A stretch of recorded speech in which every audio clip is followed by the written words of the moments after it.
Someone once told me the grass is much greener. A lot of people are watching along with us. Things are going to be taken a lot further. It does keep the flow really, really nicely, which makes it a show that was really ahead of its time. Where's that petrified eyeball at now? Who's had it last? Macy is amazing, and she doesn't care about what other people think about her. Don't you feel like maybe Dodie represents the instinctive, animal, ugly part of us? I might have just been having a bad day when I gave it the meh. At Camp Caprice, priest, we don't sing mooses, we sing these. Someone once told me the grass is much greener on the other side.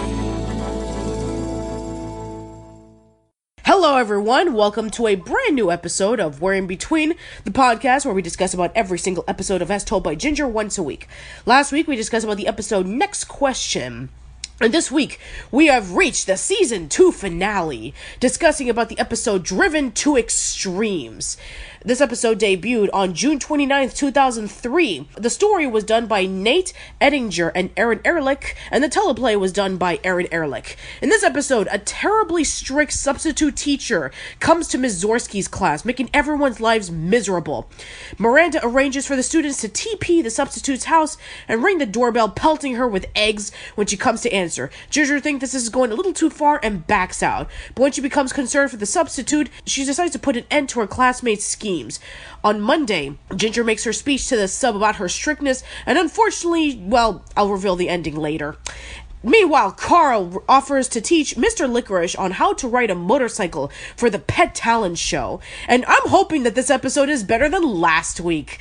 So, let's get this over with. Let's go to Season 3 already. That's right, I forgot you're not a end of Season 2 fan. You warned me. Yeah, seriously, let's do this. So, the episode begins with Ginger, Dodie, and Macy entering into class until they find out that Ms. Zorski is sick with the flu and they're gonna get a substitute teacher. And then they find out that the substitute teacher is a really mean and nasty substitute teacher who tells them to do all these things like no talking, no passing notes in class. They have to stare at the wall, and if they go out of line, then they're gonna be then they have to write like 15,000 word essays about some really obscure subject. And let me just mention that the teacher in this episode is voiced by Billy West. That's hilarious. I did not realize that. That's great. First quote that sort of set the tone of this episode for me. One of the kids is talking about Ms. Zorski, and he goes, yeah, she's sick. She's gonna be okay, but she has to stay home for a few days. And it's like, kids don't talk like that. Like, that was just for exposition. So I kind of call BS on that line. Yeah, that is true. And it's the flu, you know? It's I mean, of course she's going to be okay. Unless it was pneumonia, then okay, that'd be a different story. But yeah, it's a little laying it on a bit thick. And this substitute teacher is like one of the worst substitute teachers I've ever seen for any show ever. Really mean and nasty. The design of it is like really old and wrinkly and just nasty attitude, really super nasty, and she is completely unlikable. Yeah, it's like I expected there to be the twist where she, confides to Ginger at the end that she just wants the kids to like her, or she does it out of love.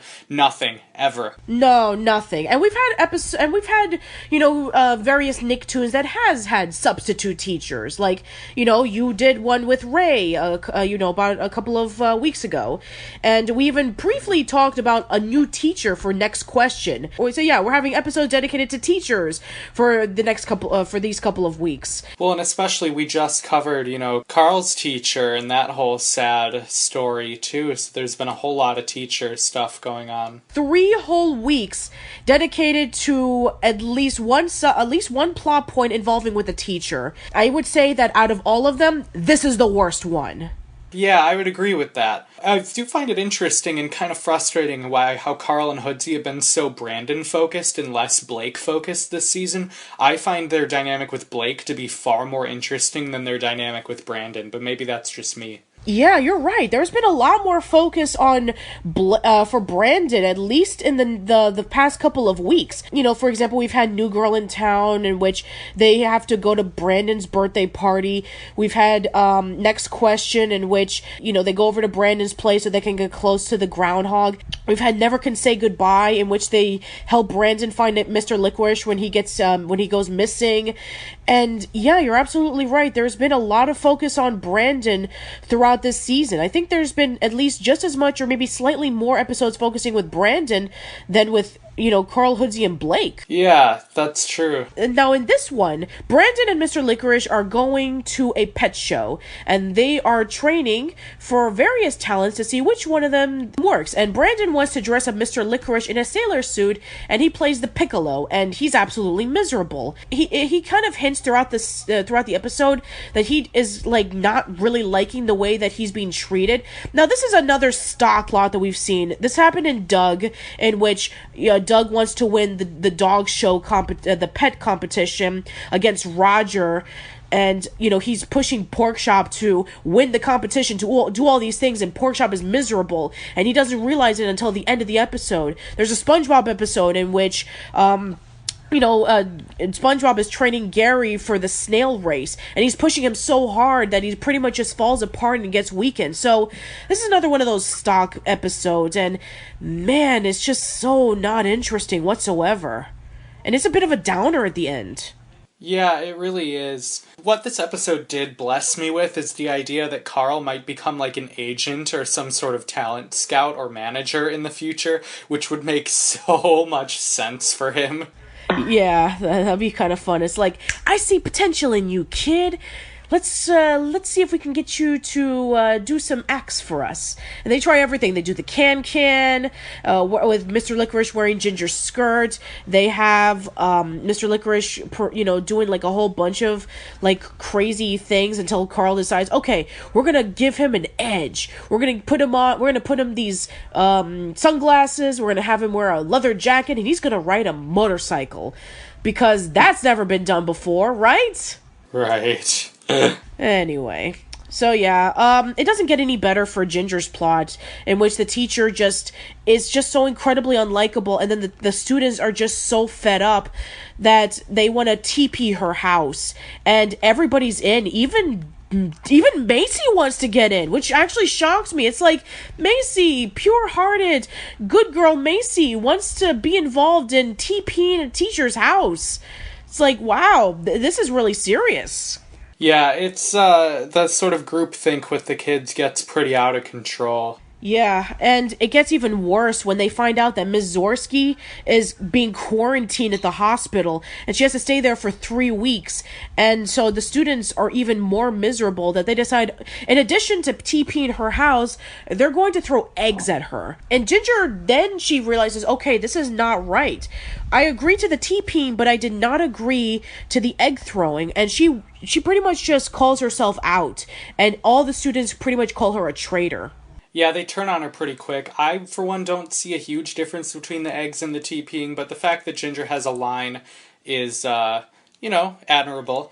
And there is a great moment where they, arrive at the substitute teacher's house, and they start TPing, and they're about to throw the eggs when she opens the door, and Ginger throws her body in front of it, blocking the eggs, and she isn't ultimately rewarded for it because she, is a pariah immediately because of it. And the teacher doesn't even really thank her or anything. We don't get much closure on it at all, and it just feels like Ginger made a mistake when really I think she did the right thing. I mean, you would expect a thank you. It's like, oh, Ginger, thank you so much for saving me from being pelted with eggs by these mean kids. But no. Right. It pretty much is like, oh no, I see this stuff all the time. This isn't the first time that kids TP my house. You just have to put up with it until your next job. It's like, screw you, lady. Seriously. Yeah, but she definitely is based on real teachers that I've had. There are people like that who get into education, and it's uncomfortable, but true. Yeah, but still, at least Ginger should have at least gotten a little thanks or maybe a little acknowledgement, but no, she gets nothing. So now she pretty much has no acknowledgement from the teacher, and all the students, basically turn on her because she betrayed them.